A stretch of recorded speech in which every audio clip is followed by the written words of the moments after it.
Barudak mamang rek papagah ka anjeun kabeh. Zaman geus sakieu susahna, geus sakieu ancurna, nu maok utang geus loba, nu maok mobil geus mineng kajadian. Tapi masih untung teu dibawa jeung garasina oge. Da geuning orang Sunda mah loba untungna dibatan rugina. Geus apal labuhna motor nyuksruk digebrus pamenteuna lamokot ku cigot. Tapi cenah masih untung teu asup ka Citarum oge.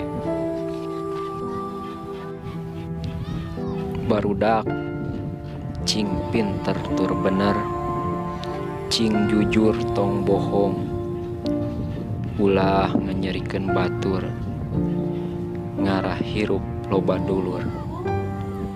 Hampura mamang mamatahan ku kata-katana Mang Oon be, lain teu bisa nyieun kata-kata. Tapi mamang teh keur lieur mikiran duit. Ari duit loba pangabutuh eueuh, malahan mah lomari geng geus modal, lain sombong. Dari ngahayal mah teu dilarang ku agama oge. Barudak hayang ningali anjeun kabeh bagja, tapi geuning nu subscribe teh ngan saeutik wae, nu nge-like saeutik, nu komen ge nganu warawuh hungkul. Sugan we ayeuna mah ngararti nu lalajo teh.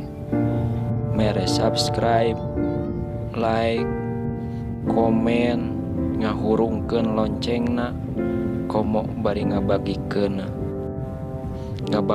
dina status WhatsApp, Facebook jeung sajabana. Barudak lain embung panjang pepeujeut, dirasa-rasa mah mamang teh hayang modal geuningan.